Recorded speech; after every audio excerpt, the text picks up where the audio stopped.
Students problem है हमारे पास जी definite integral से मुतालिक। क्वेश्चन है evaluate the given definite integral. Integral sign है 1 से लेके 3 तक आपने, यानी लोअर लिमिट है 1, अपर लिमिट है 3।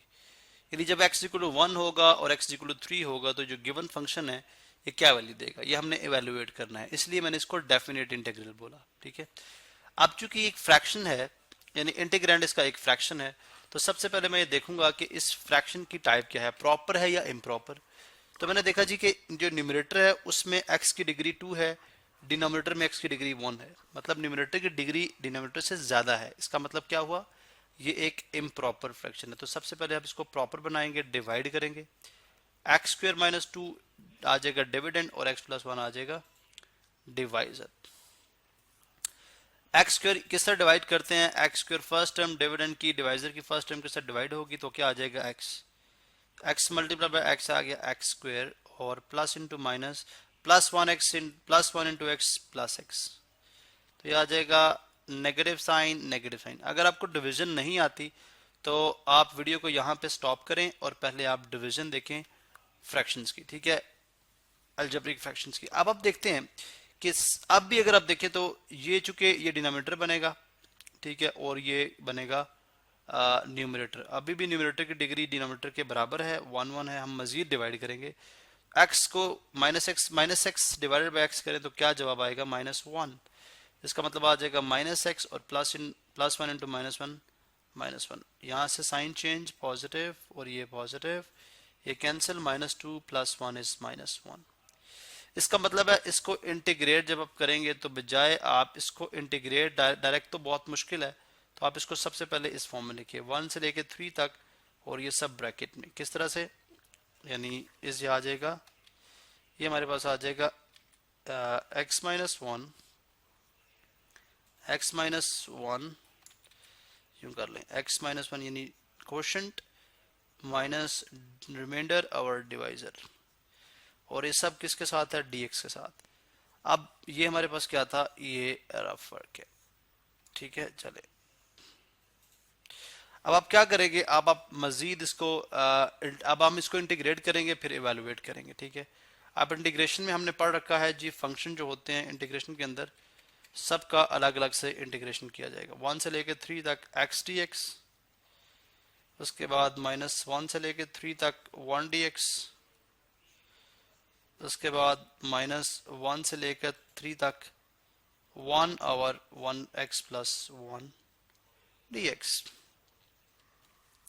तो ये बन जाएगा हमारे पास, देखें ये गिवन फंक्शन है, ये गिवन फंक्शन है और ये उसका क्या है, डेरिवेटिव, जो कि क्या है 1। तो ये आ जाएगा x की पावर 1 प्लस 1 ओवर 1 प्लस 1, जो बनता है x स्क्वायर ओवर 2।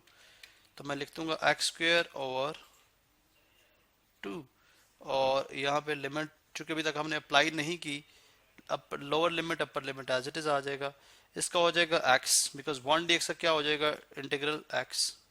ठीक है, 1 से 3 तक इंटीग्रेट करेंगे, और ये देखें ये लोअर फंक्शन यानी f ऑफ x और इसका डेरिवेटिव है 1 जो कि ऊपर मौजूद है f प्राइम ऑफ x, तो क्या आ जाएगा, derivative of lower function, natural log of lower function.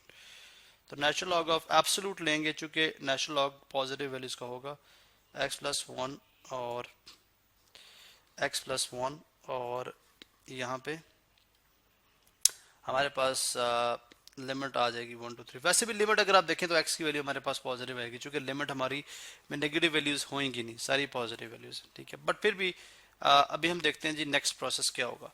अभी upper limit minus lower limit, integration हमारी हो गई है। अब upper limit minus lower limit, मतलब कि 3 का स्क्वायर ओवर 2 माइनस 1 का स्क्वायर ओवर 2। ठीक है, ये इसकी लिमिट हमने सॉल्व की। उसके बाद -3 -1 upper limit minus lower limit, और उसके बाद minus natural log of 3 plus 1 minus natural log of 1 plus 1। तो ये बन जाएगा 3 का स्क्वायर 9 बाई 2 माइनस 1 बाई 2, वो क्या होता है 8 बाई 2, जो कि किसके बराबर होगा 4 के, जो के बराबर होगा 4 के, और -3 -1 2। यहाँ पे देखें 3 का square 9 by 2 minus 1 by 2, denominator same है, तो 9 माइनस 1 क्या होगा 8 बाई 2, 8 बाई 2 कितना होता है 4, तो मैंने डायरेक्ट लिख दिया। और माइनस यहाँ पे अगर आप देखिए तो natural log of 4 minus natural log of 2। तो ये बन जाएगा हमारे पास 4 माइनस 2 किसके बराबर आ जाएगा, 2 के। माइनस नेचुरल लॉग ऑफ 4 को लिखा जा सकता है, नेचुरल लॉग ऑफ 4 को लिखा जा सकता है 2 का square minus natural log of 2, और लॉग में अगर पावर होती है तो पावर पहले आ जाएगी। 2 natural log of 2 minus natural log of 2, तो 2 natural log of 2 minus natural log of 2 यानी माइनस 1 नेचुरल लॉग ऑफ 2 क्या हो जाएगा, जस्ट नेचुरल लॉग ऑफ 2। तो 2 माइनस नेचुरल लॉग ऑफ 2 ये हो जाएगा हमारे पास फाइनल आंसर, और प्लस कांस्टेंट सी। अब यहाँ पे दरअसल हमने वो वैल्यू फाइंड आउट किया, तो अब कांस्टेंट पुट करने की जरूरत नहीं है। चलें जी, ये हमारे पास इवैल्यूएशन होगी।